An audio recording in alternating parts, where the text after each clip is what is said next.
The Rundown with Carrie Saldo podcast is funded by Armbrook Village Senior Living in Westfield, offering assisted living and compass memory support with evidence-based treatment for those with memory loss.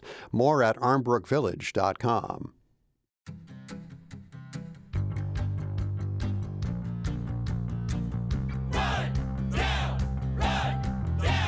This is The Rundown, your weekly news and review from Western Mass.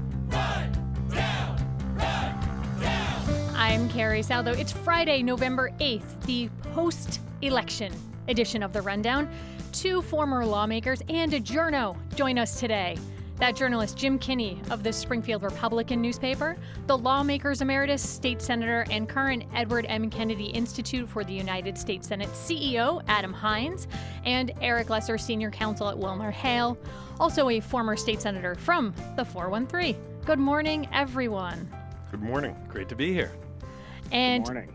The big news of the week, I'm sure everyone is well aware, Tuesday's presidential election, where Donald Trump had a decisive victory nationwide. But in the Bay State, unsurprisingly, Kamala Harris won here. That said, more than 1.2 million Massachusetts residents voted for Donald Trump. That's about 36%, and it was an increase from 2016 when he received about 33% of the vote, 32.8%. And we were hoping to have a Republican Trump supporter here with us in the studio. We're going to keep working on that for the future. But meanwhile, I do have parts of a conversation that I had with Dottie Alessi. She volunteered on the Trump ground game here in Western Massachusetts. She organized a whole bunch of standouts. I'm a little bit overwhelmed by everything. You know, it's been an awesome ride. An awesome ride, Alessi says, and Western Mass Trump supporters, she says, are very proud of the work that they did here, and she believes that the inroads that the Trump Republicans made this cycle are just the beginning. I wanted to flip our state red if I could have, and I think with the information that I know now, I think we can do it in the future. So, as I said, statewide, Kamala Harris won the day, but we did see some gains for Western Mass towns flipping from blue to red. Eric Lesser there on the phone. What do you make of the increasing GOP footprint here in Massachusetts? Well, I think the improvement for Trump in Massachusetts was for the same reasons why he won the election nationally, which is we're in a period of double-digit inflation. You know, people can't afford groceries. Eggs are too expensive. A box of cereal is $8. And unfortunately, the Democratic candidate did not put forward a compelling solution to that problem, nor did she put forward a compelling solution to immigration, which is continuing to register as a growing issue for all voters, not only voters in border states, but certainly in Massachusetts too. And I think that the warning signs here are going to continue for Democrats, even in places like Massachusetts, if we don't think seriously about what our substantive answers are to those questions, especially on the economy and on immigration. Jim Kinney, Republican newspaper, there was a headline on one of your stories this week, Red Dots on a Blue Map. Trump's dominating win includes growing support in some Western Mass towns. What did you hear? I heard a lot of anger that I was surprised to hear. A lot of people talking about the economy, a lot of people talking about cultural issues, a lot of people talking about feeling disrespected by the Democratic Party because they're maybe a little bit more culturally conservative than is out there. And the economy, getting to what Eric said, I mean, try telling people that inflation has come down over the past few months and is now within the range that the Fed looks at. Which we saw the Fed come out and say yesterday with another quarter-point interest rate drop. They don't want to hear it. They Right. think you're lying to them. Well, it's just not resonating. It's not what you're seeing when you, as Eric pointed out, head to the grocery store. Something John Bach told you, Kinney, that I thought was interesting. He's a Western New England University history professor, and he talked about the Republican Party sort of rebuilt in Trump's image, which plays on a sense of grievance more than it does traditional conservatism. Adam Hines, I was thinking about this for the Democrats. Do you think that Democrats need to redefine themselves in a way now, as some Republicans have done, to be able to reach voters? That was one of the big challenges that Vice President Harris confronted. Is not only was she thrown into the race at the last minute, and so she did well considering that. She did well on her own in debates and the like. The bottom line was she was also positioned as the candidate who was supporting the status quo with the current political and economic order, and her opponent was saying, I'm going to dismantle it all. And so there's a need to absolutely say, okay, great. If this isn't working for folks, we need to do something differently. And so that's fundamentally the question confronting the Democratic Party right now. Overall, I was really pleased to see how smoothly Election Day went. I mean, I vote in Palmer, which is a relatively small community. It was busy. I talked to the town clerk yesterday, and she said they had 70% voter turnout in Palmer. There wasn't a line when I went, but it was very busy, very steady. Obviously, we heard from candidate Trump and now President-elect Trump concerns about cheating that there might be going on and other claims, all of which were unfounded. When you guys were watching Election Day roll out, did anything stand out to any of you? He talked about cheating until he won, and then he quit talking about cheating. Adam Hines? We have to be clear that was never true and was seemingly intended to set up a defense when and if he lost. And so let's be clear on that. The work that we're doing at the Institute is we're teaming up with Republican institutes to look at the foundations of our electoral system. And so this gets at a big issue that yet we saw again across the country. Is we may not have seen them as much here in Massachusetts, although a couple of problems in Boston. But there were extremely long lines in key precincts across the country. And we're trying to uncover, are we funding our elections infrastructure well or not? And the answer is no, not yet. And so do the election officials have enough resources to make sure the voters are informed about the various ways they can vote and how they can vote and when it might be crowded and the like? Do they have enough in the way of polling locations and more? And we're seeing a real problem in just getting the infrastructure of our democracy right. And so you'll see more from the Institute on that. Yeah, I think that'll be fascinating to watch. Eric Lesser, go ahead. Yeah, Carrie, I think one big takeaway for me is that now, after 2024, both Republicans and Democrats are both in favor and backing mail-in voting, which is a very big change, obviously, from 2020. So, maybe the kind of positive outcome here is that now that you have bipartisan consensus around mail-in voting and early voting, we can really work on continuing to improve the efficiency of it. For example, in Massachusetts, we're able to count mail-in ballots much more quickly because the clerks are allowed to begin prepping the ballots before Election Day. That was not the case in Pennsylvania, which is part of the reason why the counts were slower there. I think a bipartisan goal moving forward, now that both parties are behind the value of early and mail-in balloting, is to continue to improve the efficiency and the quickness of the count. And I think that will only bode well for continued faith in the process moving forward. Let's take a look at the Western Mass race results. Incumbents swept the board. That's the big headline there, perhaps not so shockingly. But roughly a 60-40 split when you look at this race for U.S. Senate, where Elizabeth Warren won her third term in the U.S. Senate. Eric Lesser, you've campaigned for Senator Warren when she was running for president, if memory serves. Your reaction to this win? Well, I think it was a big win for her, a third term. She's now going to gain significant seniority in the Senate. I'll be interested to see where she falls on the Senate Banking Committee now that unfortunately both Sherrod Brown and John Tester lost their seat. She's going to gain significant seniority on that committee. Obviously, one of the ways she rose to prominence was at the CFPB and TARP and taking on the banks during the financial crisis. So that'll be a big move to watch and what she does there.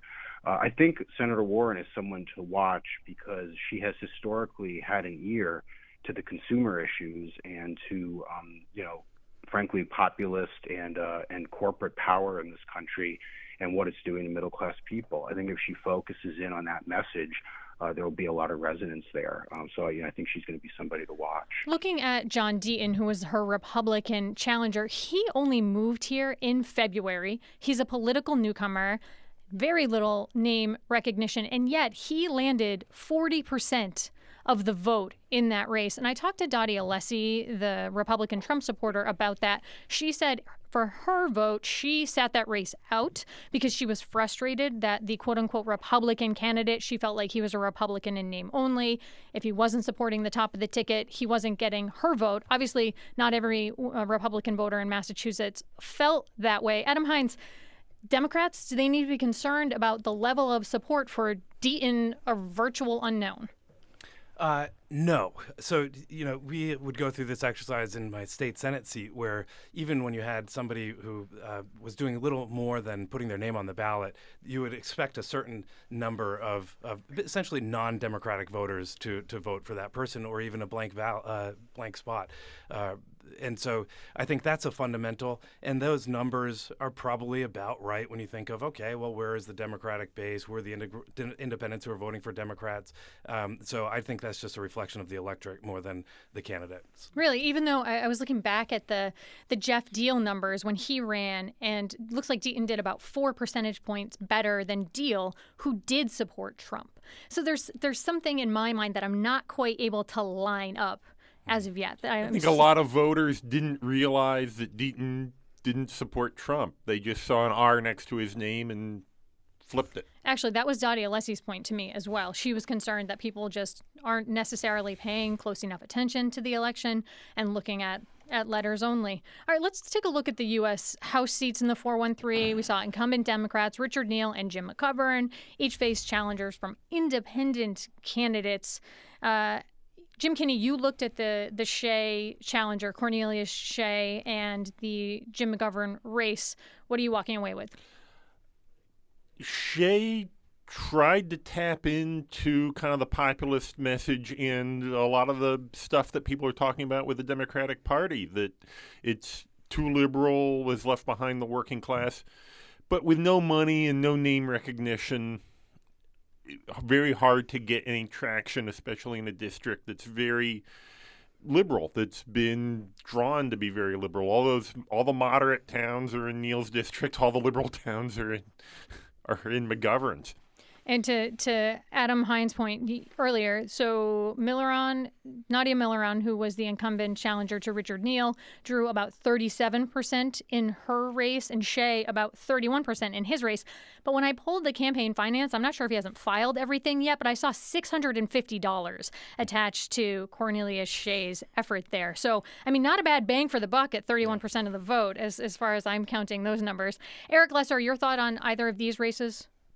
I'm not that sure there's so much to read into there. Both McGovern and Neal won handily, very popular, have a lot of local credibility and legitimacy in their respective districts.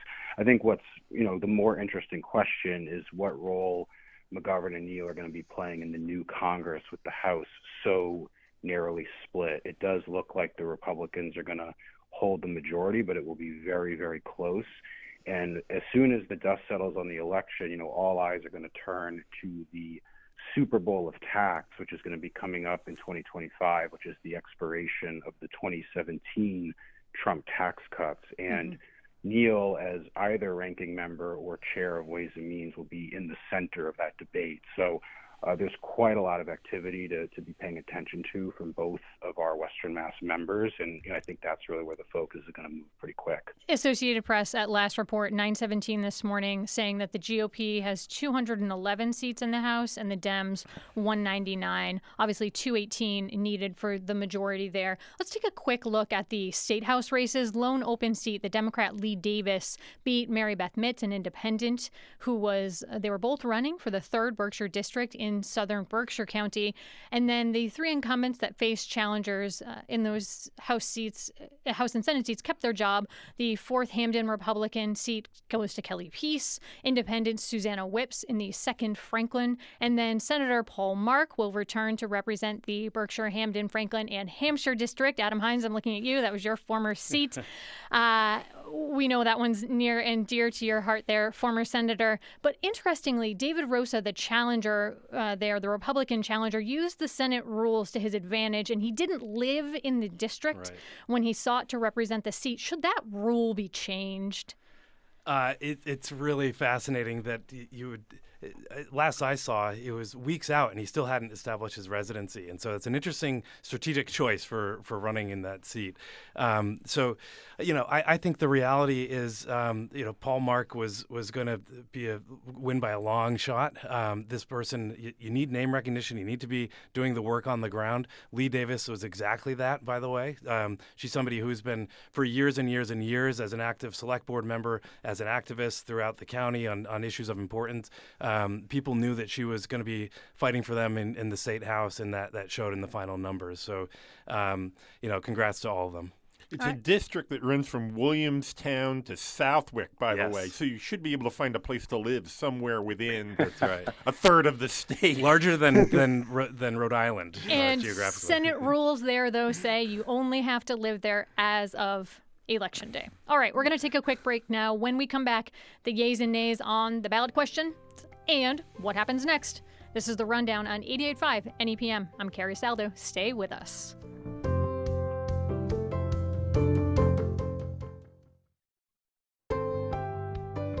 Welcome back to The Rundown here on NEPM. I'm Carrie Saldo. Joining me for this post-Election Day special, Jim Kinney, Eric Lesser, and Adam Hines. Let's take a look at the ballot question results.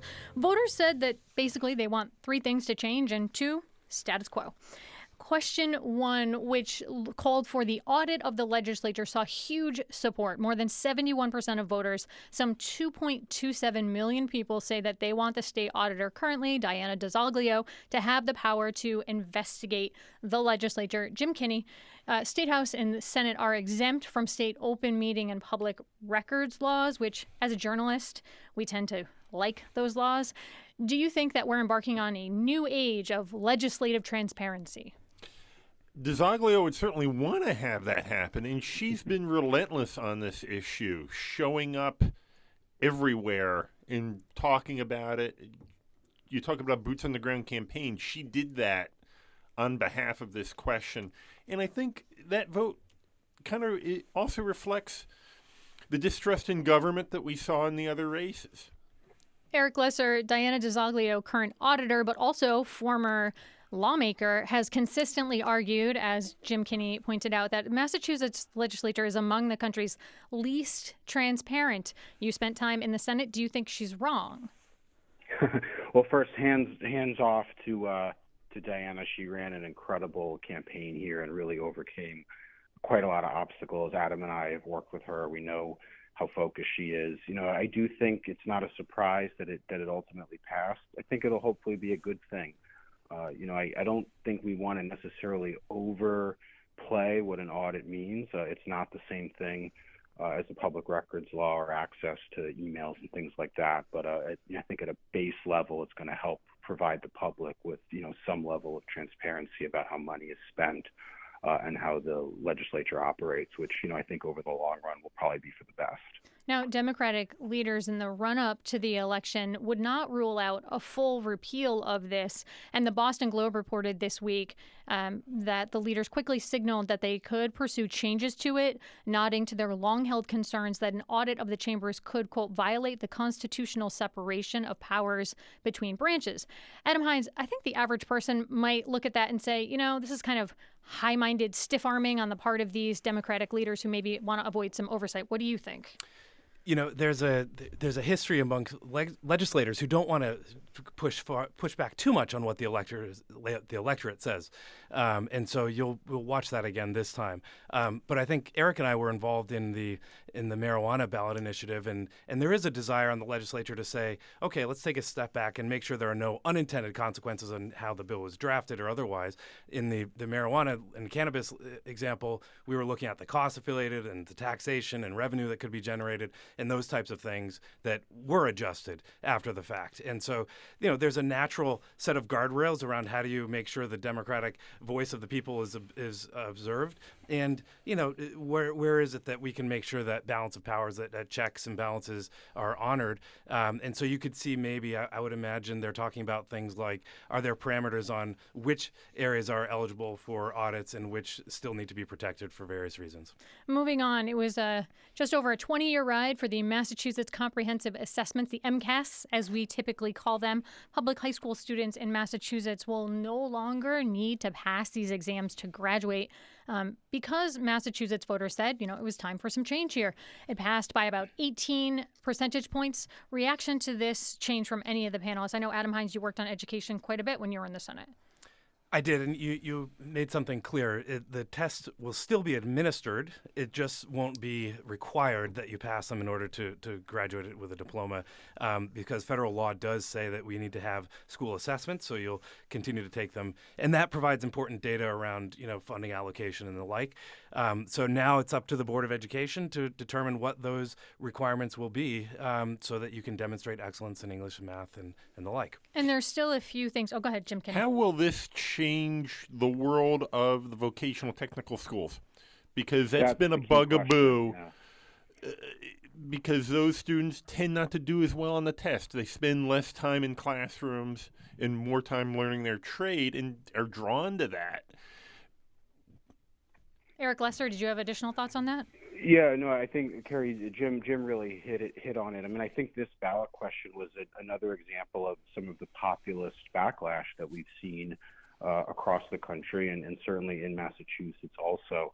I think people understand that there needs to be assessment, there needs to be standards, but there's also been a feeling, and I'm a parent myself with school-age kids, that maybe we've lost the plot a little bit on some of the testing and, a rebalancing of this towards things like shop class, towards, citizenship being taught in schools because there will now be a little bit more space in the curriculum, social and emotional learning, teaching people just how to be good participants in society is also the role of schools. So, I think that this will shake out in a way that hopefully puts a little bit more balance back in the school systems. And moving on, it was a narrow win with the Massachusetts ballot referendum that would allow drivers for transportation networks like Lyft and Uber to form labor unions. It did pass. The vote tally, 53.8% in favor of that unionization. Here's how Xiomara De Lobato with the Economic Development Council of Western Massachusetts sees the impact. And that probably will continue to pick up, especially with union representation and people that really want some of that protection with that job. Jim, you often report on business. What's your sense of what this might mean here in Western Massachusetts for this industry? The opposition to the question always hit on that the drivers wanted more flexibility, and didn't want to be part of a union. They didn't want to be tied down. It will be interesting to see if more people are drawn to the industry because unions tend to raise wages and improve benefits. It also comes at a time when you have the Trump administration coming in federally, and they're not union friendly. No one's as union friendly as Joe Biden. He really emphasized that. So we're having this move in Massachusetts, and then federally maybe going the other way. It'll be interesting to see how those two play out. Yeah. We had the two remaining statewide ballot questions, the potential to legalize some psychedelics and increase the minimum wage for tip workers. Both of those were rejected by voters. Currently, 2 states, Oregon and Colorado, have legalized psychedelics. Voters in Massachusetts, 57% said that they were opposed to this measure. Do you think that this creates this opportunity, sort of closes the door on this being an opportunity here, or might we see another pass at this? Well, legally, it closes the door for 6 years for another ballot initiative, but it certainly brought the conversation up, and so that's an important part of the process. I think now we've seen some legislators say that they'll continue to file legislation and keep the conversation going. There were clearly areas that people had concerns about, and whether it's home development and cultivation and the like that need to be worked through, and now that's what the people and the government will do. Eric Lesser, any final thoughts on those two other questions? I think psychedelics was an example of potentially a flawed ballot strategy. I think they were trying to do too much too fast. If you look at marijuana, it was in steps. Decriminalization was in 2008. Medicinal marijuana was in 2010. Recreational was in 2016. They tried to do everything all at once with psychedelics, and I think people just wanted to tap the brakes and said that that was too much. I think if they had done a straight decriminalization, that would have passed. So I think the thing to look for is, do they go back in a more modest way, start with decriminalization? We'll keep watching that. All right, I want to move us into sort of the where we head next section. And let me bring back Dottie Alessi. She was that Western Mass Trump campaign volunteer that we heard from earlier in the show. And I asked Alessi her hopes for President Trump's coming term. Oh, I can honestly say I think he's going to turn America around. And then she went on to say this. The thing with President Trump is he's not a politician. He's a businessman, and he knows how to run a business. And he can run a country because he knows how to make deals to get things where they should be. So I see America becoming the number one nation in the world again. Any reaction to that? There's not a lot of historical evidence to back up what she's saying. Well, we saw a piece this week by Mass Life's John Misek, where he asked and delves into whether a politically divided nation can knit itself together and find a path forward. Adam Hines, is that how you're thinking about this? Well, interestingly, I was in that article, so I'm glad you tossed it to me. Here's the problem that I have right now.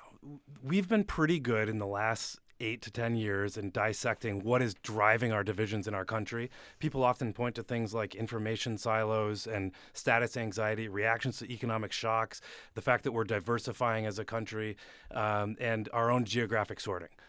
All of those still are the problems we're confronting as a nation right now. The question has been, who is using those either for their own political gain, or who is trying to solve those and make sure that they're not continuing to drive our country towards a cliff of division. And so that it remains the fundamental question. And so that's what I'm being focused on. That's what we're focused on at the Institute as well. Eric Lesser, for you, how are you thinking about this question of what's next? Well, I think Trump represents, and has for the last 10 years, a genuine realignment in American politics. His ideology, his positioning, his approach does not match the left-right binary that Democrats and Republicans were in, since the era of Reagan, probably even before that. And so I think that actually could counterintuitively present a lot of opportunity in the years to come for Democrats to think through what I'm a Democrat, offer is to the American people in this new era that we're in. And so I think Democrats need to do a lot of soul searching on the substance about what we're offering to counter inflation, what we're offering in an era of innovation and technology for people who work with their hands. I don't think that we did that sufficiently after 2016. If we put our heads down and do that work now, we could come out of this in a much stronger and as a more strong and powerful party that's able to really offer solutions for the American people, and that could scramble our politics once again. Jim Kinney, how about for you? It will be interesting to see if this Trump coalition, the Trump voters, vote for Republicans in races where he's not on the ballot. Because we saw Democratic gains 2 years after Trump's win in 2016, right? What are we going to see in 2 years? What do these people continue to vote? Do they continue to be active in years when Trump is not on the ballot? If Trump is no longer on the ballot, do they coalesce around another personality? And if so, who is that? Do the Democrats have a personality out there they can find and coalesce around? As I'm watching sort of what happens with the House race and the finalization there, obviously we have a lot of Republican support nationally. And I stumbled across something that Drs. John and Julie Gottman, these are world-renowned relationship counselors, but hang with me here. They talk a lot about conflict. And when we are in conflict, trying to find mutual understanding, not agreement. That's really the goal, and listening to kind of what's beneath the surface, which they believe can help generate understanding so that compromise is possible.